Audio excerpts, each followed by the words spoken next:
Yo soy Iron Man.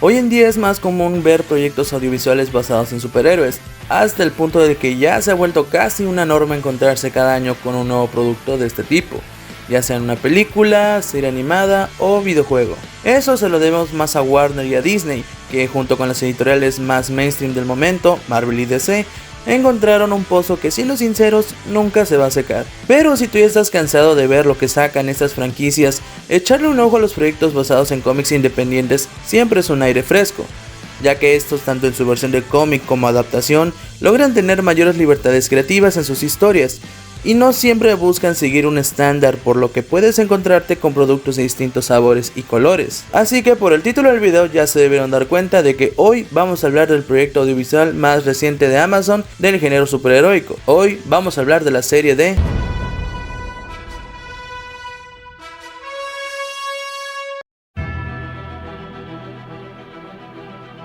Basada en el cómic homónimo creado por Robert Kirkman, Cory Walker e ilustrado por Ryan Ottley, quien es más reconocido por esta obra, pero también ha trabajado en otras editoriales como Marvel Comics, a cargo de la ilustración de Spider-Man. Pero de estos tres, el que les debe sonar más familiar es el primero, ya que Robert Kirkman es el creador de otro cómic muy famoso que también tuvo sus años de gloria. Pero, ¿de qué trata este cómic? Invincible retrata la idea de ver al hijo de Superman vivir sus experiencias como superhéroe, pero poniéndolo en situaciones un poco más crudas y hasta cierto punto realistas. Por lo que conforme avance la historia, este irá aprendiendo que esto de ser superhéroe no siempre es tan fácil como te lo pintan. Esa es la base principal de la historia, tanto del cómic como de la serie. Ahora, hablando más de la serie, desde los primeros minutos sabe cómo introducirte a este mundo, que es muy parecido al nuestro pero con superhéroes, con una obvia versión de la Liga de la Justicia como los Guardianes del Globo, dando una buena interacción de equipo por parte de estos personajes.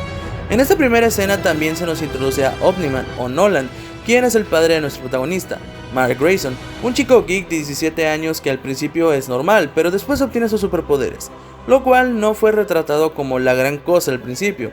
Bueno, más por su madre que por su padre, quien sí se veía muy interesado en esto.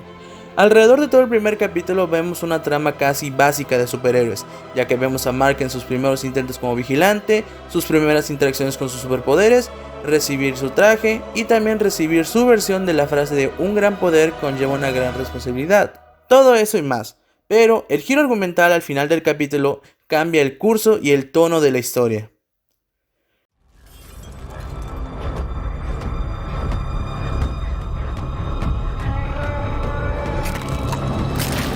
Y como ya se habrán dado cuenta en este momento, esta serie no es para niños, ya que habrá una buena dosis de ultraviolencia en esta historia. Pero hablemos un poco de la pequeña polémica que se ha generado con este elemento narrativo, el cual he visto que varios lo han juzgado como excesivo, hasta incluso sobreexplotado, y que piensan que solo sirve para choquear al espectador. Sí, la sangre y los desmembramientos fueron implementados de una forma demasiado impactante para el espectador, en especial en aquella escena que marcó el primer capítulo, pero la sangre y la violencia funcionan muy bien para el argumento de la historia, ya que como mencioné antes, la idea era poner a estos superhéroes en situaciones poco convencionales. Aquí cada golpe, cada movimiento y cada decisión cuenta, en especial con nuestro protagonista, ya que tiene super fuerza y puede volar, y que por lo mismo tiene que tener cuidado con eso, porque si no terminará perjudicando aún más a las personas que intenta salvar. Esta clase de situaciones afectan mucho a estos personajes, tanto mental como moralmente, ya que pese a tener superpoderes,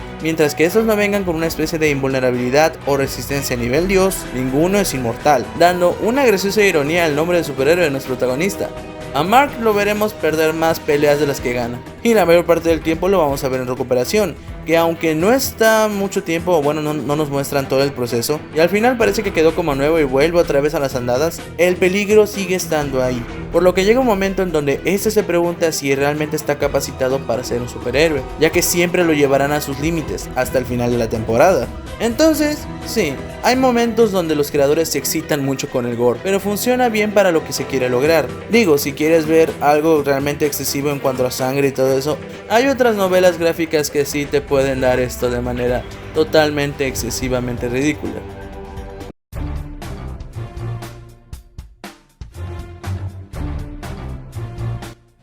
Ahora sí, hablemos de la escritura de la serie. A mí me gusta mucho y siento que es muy buena, ya que su enfoque está en los diálogos y en las relaciones de todos estos personajes. La trama principal se centra en un misterio que rodea al padre de Mark y la posible amenaza que este puede ser para la Tierra. Esta línea argumental también lleva a la exploración de Omni-Man como personaje, y la inclusión de otros personajes como Sangre Oscura, un demonio detective que va a ir encontrando pistas que rodean a este misterio. ¿A que este momento no te das cuenta quién están parodiando? Cecil, quien es el jefe de una organización gubernamental de muy alta tecnología al estilo de S.H.I.E.L.D. Y Debbie, quien es la esposa de Omni-Man y madre de Mark, la cual se irá dando cuenta de que su esposo no es lo que ella pensaba. Además de esta, hay otras subtramas que se irán desarrollando conforme avanza la temporada, como la relación amorosa de Mark y su novia Amber, una que involucra a Robot encontrando sentimientos, la inclusión de los nuevos Guardianes del Globo, y la de Eva Atómica, quien quiere desarrollar su vida como superheroína independiente. La mayoría son bien llevadas por el manejo de la escritura, pero tienen sus problemas. La parte del romance entre Mark y Amber siento que se le dio más tiempo del que se debía, pero no se desarrolló tan bien que digamos. Porque, bueno, el personaje de Amber, aunque parezca inteligente y todo eso, llega un momento donde es sumamente fastidioso. Y la mayor parte del tiempo no vemos los momentos en donde podamos decir como espectadores que el romance entre estos dos es genuino. Solo los vemos en montajes y discutir de por qué Mark no lo hace tan bien como pareja. Porque ya saben, cosas de superhéroes y una enorme falta de confianza. Y pese al que el razonamiento final de Amber de por qué estaba tan enojada con Mark tiene sentido, no dejo de sentirlo algo apresurado y repentino para una relación de 5 meses. La subtrama del robotito no ha tenido una conclusión, porque es una que se irá desarrollando conforme vaya avanzando la historia de la serie, por lo que no hay mucho que criticarle aquí, ya que pues, no ha concluido. Se me hizo muy buena, pero no me gustó que lo manejaran como algo siniestro tras bambalinas y que al final fue algo totalmente diferente. Digo, no estaba mal, el personaje de Robot a mí me gustaba mucho, pero no sé, jugaron mucho con mis expectativas. Fuera de eso, las demás subtramas que también contienen la primera temporada están bien, pero esto fue gracias al enorme manejo de personajes que tiene la serie. Me encantó que cada uno de estos personajes tuviera un pequeño desarrollo, incluso los que también parecían de relleno tenían sus cosas por ahí, pero un gran ejemplo del buen trabajo de escritura se encuentra con los Guardianes del Globo. Pese a que simplemente salieron para morir, cada uno tuvo momentos en donde los vimos interactuar con otras personas y saber un poco de sus vidas, como lo vimos con Furia Roja. Y con los otros sucede lo mismo, son personajes agradables y sus acciones se justifican mucho con sus personalidades y lo que van aprendiendo alrededor de la temporada, lo que hace que ninguno se sienta totalmente tedioso de ver. Pero si tuviera que hablar de excelencia en cuanto a escritura de personajes, tengo que hablar sobre Omni-Man. Este personaje está muy bien desarrollado y excelentemente interpretado por J.K. Simmons. Es extraordinario ver lo multifacético que puede ser Omni-Man. Lo vemos como un héroe noble y un padre amoroso que realmente se preocupa por su familia. Pero también vemos desarrollado su lado oscuro. Lo vemos siendo manipulador, insensible, sádico y cruel. Todo ligado a sus verdaderas intenciones dentro de la historia. You don't seem to understand. Earth isn't yours to conquer. Omni-Man, que al principio se nos planteó como un superhéroe noble y poderoso, resultó ser un agente encubierto de su planeta natal, Viltrum, el cual no resultó ser tan bueno como se lo había dicho su hijo. Estos resultaron ser una raza de crueles conquistadores de planetas, los cuales mandaban agentes entrenados en dichos planetas para ver si estos podían ser conquistados por las buenas o por las malas. Y cuando Nolan descubrió que su hijo desarrolló sus superpoderes, fue cuando inició su jugada, asesinando brutalmente a los Guardianes del Globo, los cuales podían ser una amenaza para él. Esto explicaba mucho su comportamiento totalmente ojete alrededor de los episodios, porque ¿para qué fingir si es el ser más poderoso del planeta? Y la única fuerza que se puede oponer a él es su hijo.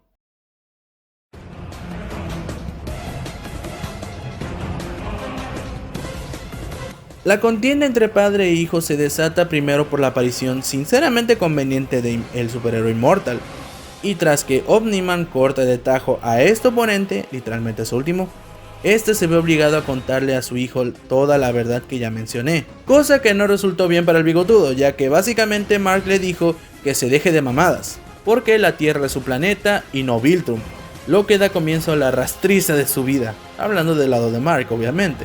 Este conflicto yo lo considero muy bien llevado, porque además de que la contienda emocional entre padre e hijo es bastante buena, nos dejan en claro de una forma gráficamente correcta que los humanos no son nada más allá de simples moscas para un titán como Omniman.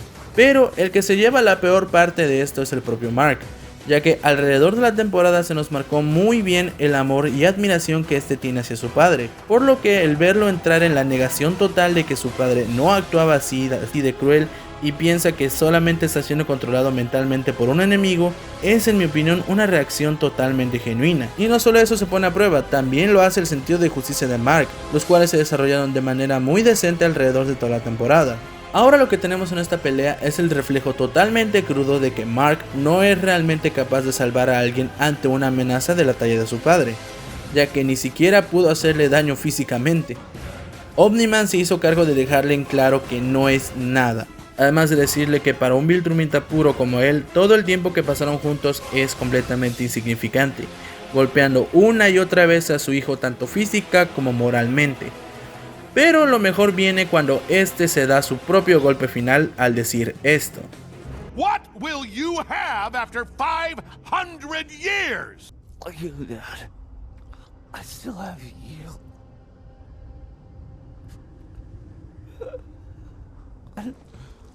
Vaya, vaya.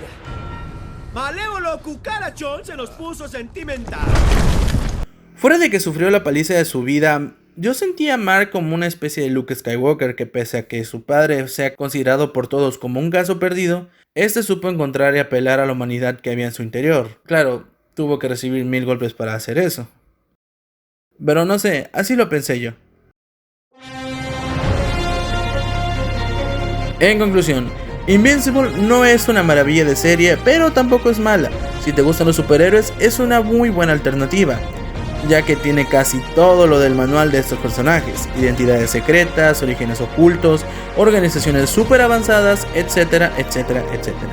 La historia del Superman malvado puede que no te vaya a sorprender mucho, ya que sinceramente antes de la serie, fue una idea que ya se había explorado en otros proyectos, incluso en uno del mismo Amazon, The Voice. La serie visualmente no es muy buena que digamos. Si pudiera definir el nivel de la animación, sería algo bastante mediocre, ya que para momentos clave la animación se ve sumamente bien, pero para otros momentos hay bajones completamente terribles. Muchas veces los fondos se ven demasiado sobrepuestos y ese CGI que utilizan para grandes multitudes no llega al nivel de Berserk de 2017, pero tampoco más arriba de eso. Pero el mayor fuerte de esta serie, y que es la razón por la que vale mucho la pena, es su argumento y la ejecución de este.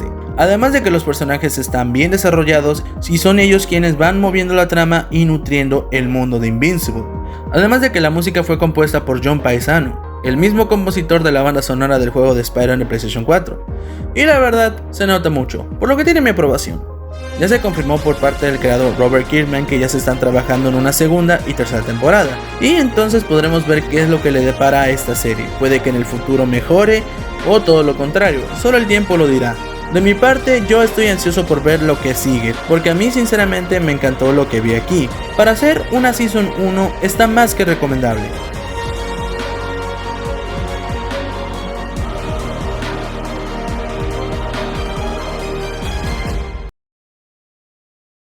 Y bien, eso es todo de mi parte por el momento sobre esta serie. Díganme aquí abajo en los comentarios si ustedes ya la vieron. Además recuerden que si les gustó el video no se les olvide darle like, suscribirse y activar la campana de notificaciones para estar al tanto de cuando subo un video. Por último, síganme también en mis redes sociales para tener un contacto más cercano conmigo y también en mi canal de Twitch, en donde de vez en cuando ando por ahí. Y sin más que decir, nos vemos.